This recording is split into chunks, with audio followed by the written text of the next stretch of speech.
आकाश आनंद जी जिंदाबाद, आकाश आनंद जी जिंदाबाद, आकाश आनंद जी जिंदाबाद, सेंटर विरोध पार्टी जिंदाबाद, आकाश आनंद जी जिंदाबाद, आकाश आनंद जी जिंदाबाद, सेंटर विरोध पार्टी जिंदाबाद, चौहान जी जिंदाबाद, आकाश आनंद जी जिंदाबाद। जय भीम।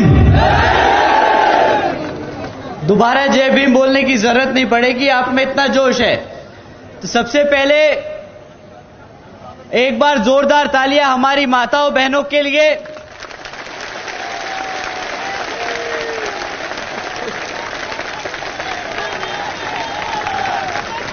हमारी माताएं बहनें जो अपना कामकाज छोड़कर दिन का हमें यहां पे इतना समय निकालकर सुनने आए, आप सभी का तहे दिल से शुक्रिया अदा।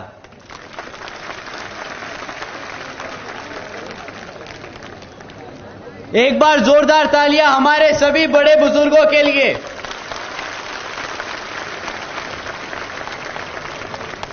आप सबका आशीर्वाद और आप सबकी डायरेक्शन जो आप हम युवा साथियों पर कृपा करते आए हैं, तो आप सभी का भी बहुत बहुत धन्यवाद।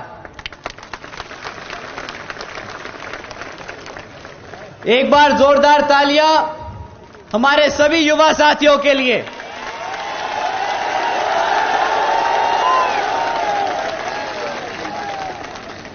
बहुत समय हो गया, काफी समय से हमारे युवा साथी इधर उधर भटक रहे थे, परंतु जब से बहन जी ने 50% युवा साथियों का हक बनाया है पार्टी की हर स्तर की कमेटी में, तब से सारा युवा साथी बसपा में वापस आ गया।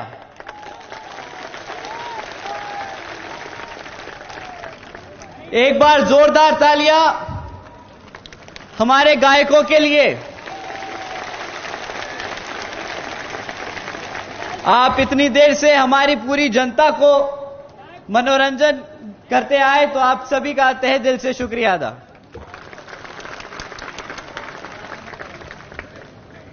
साथियों, सबसे पहले मैं अपने सभी संतों, गुरुओं, जिसमें खासकर महात्मा ज्योतिबा फूले, बिरसा मुंडा जी, छत्रपति शाहू जी महाराज, नारायण गुरु, तांत्या भील मामा जी, पेरियार रामास्वामी जी, बाबा साहब डॉक्टर भीमराव अंबेडकर जी एवं मान्यवर साहब श्री काशीराम जी को नमन करता हूं।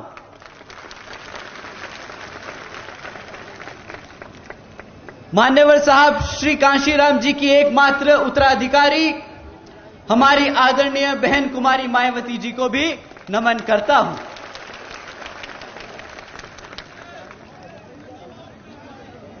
देश के सबसे बड़े प्रदेश उत्तर प्रदेश की 4 बार मुख्यमंत्री, लोकसभा व राज्यसभा की कई बार सदस्य रही आदरणीय बहन कुमारी मायावती जी, जिन्होंने अपने सभी एससी, एसटी, ओबीसी एवं अल्पसंख्यक समाज के साथ साथ सर्व समाज में से गरीबों और कमजोरों के लिए अपना पूरा जीवन समर्पित किया। साथियों, मुझे गर्व है कि मुझे ऐसे महान नेता के नेतृत्व में काम करने का मौका मिल रहा है।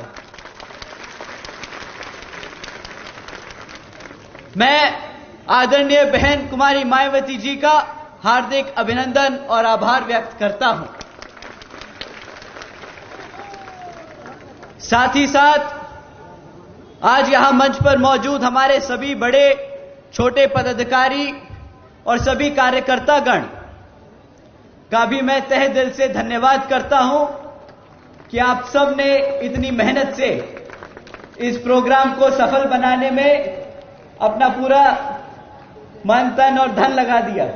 तो आप सभी का भी बहुत बहुत धन्यवाद। साथियों, मैं अपनी बात शुरू करने से पहले बाबा साहब डॉक्टर भीमराव अंबेडकर जी की एक बात बताना चाहूंगा। जब बाबा साहब डॉक्टर भीमराव अंबेडकर जी ने संविधान लिखना चाहा, तो उन्होंने इस मंशा से लिखना चाहा कि वो एक समता मूलक समाज की स्थापना करना चाहते थे। उन्होंने लोकतंत्र की कुछ इस तरह व्याख्या की थी। मैं अंग्रेजी में बोलूंगा, उसके बाद इसको हिंदी में समझाऊंगा। A form and a method of government whereby revolutionary changes in economic and social life of people are brought about without bloodshed. साथियों, बाबा साहब के विचारों का भारत कुछ इस तरह होता। साथियों, जहां पर स्कूलों में बच्चों के बीच भेदभाव ना हो, वैसा है बाबा साहब के विचारों का भारत। साथियों, जहां पर महिलाओं पर अत्याचार ना हो, वैसा है बाबा साहब के विचारों का भारत।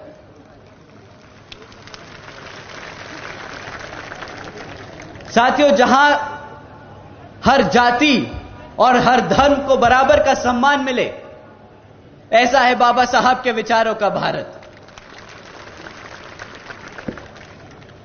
परंतु दुख तो इस बात का है साथियों कि हमारे एमपी में बीजेपी की सरकार संविधान के हिसाब से नहीं, कुछ लोग, मनुवादी लोग जो इस तरह की सोच रखते हैं, उनके हिसाब से चल रही है। साथियों, आप सब श्रीमती भारती कसडेकर जी के बारे में जानते हैं कि किस तरह उनके परिवार के साथ, उनके परिवार के 5 सदस्यों के साथ यहां पे बेदर्दी से उनके 5 सदस्यों की हत्या कर दी गई थी। साथियों, हैरानी की बात यह नहीं कि उनके परिवार के 5 सदस्यों की हत्या कर दी गई। यहां पर हत्या होना अब आम बात हो गया है। परंतु हैरानी की बात यह है कि जब भारती जी 200 किलोमीटर पैदल चलकर अपने ही जाति के गवर्नर जी से मिलने आई, मदद मांगने आई, तो गवर्नर साहब ने उनसे मिलने से ही इनकार कर दिया। साथियों, इस मनुवादी सोच रखने वाली सरकार में लोग ऐसे हैं कि चाहे उनकी जात और धर्म आपसे मिलती हो, परंतु उनकी सोच आज भी उन मनुवादी लोगों की तरह है। साथियों, जिस सरकार में अपने ही समाज के लोग मदद करने से इनकार कर दे, वो सरकार के बारे में आप सब बखूबी जानते हैं। साथियों, आप लोगों ने रामजी लाल अहिरवार के बारे में भी सुना होगा कि किस तरह 2 लोगों ने, 2 मनुवादी सोच रखने वालों ने उनकी मार मार के, पीट पीट कर हत्या कर दी। और किस बात पर उनकी हत्या कर दी? इस बात पर कि उन्होंने उन्हें माचिस देने से इनकार कर दिया। साथियों, यह शासन है इस बीजेपी की सरकार का, जहां पर हमारे समाज बिल्कुल भी सुरक्षित नहीं।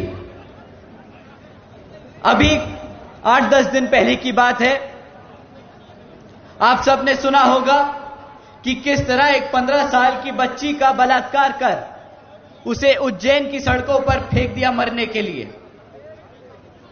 साथियों, ये सिर्फ कुछ घटनाएं हैं उन 16,900 में से, जिनके आज भी परिवार उस दर्द से गुजर रहे हैं जिसका मैं दुख शब्दों में बयान नहीं कर सकता।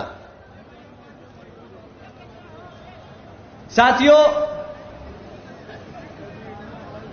इन कांग्रेस और बीजेपी वालों की अगर मैं दोनों शासनकाल के दिन मिला दूं, तो हमारे समाज के खिलाफ अत्याचारों की घटनाओं के किस्से इनके शासनकाल के दिनों से भी ज्यादा हो जाएंगे।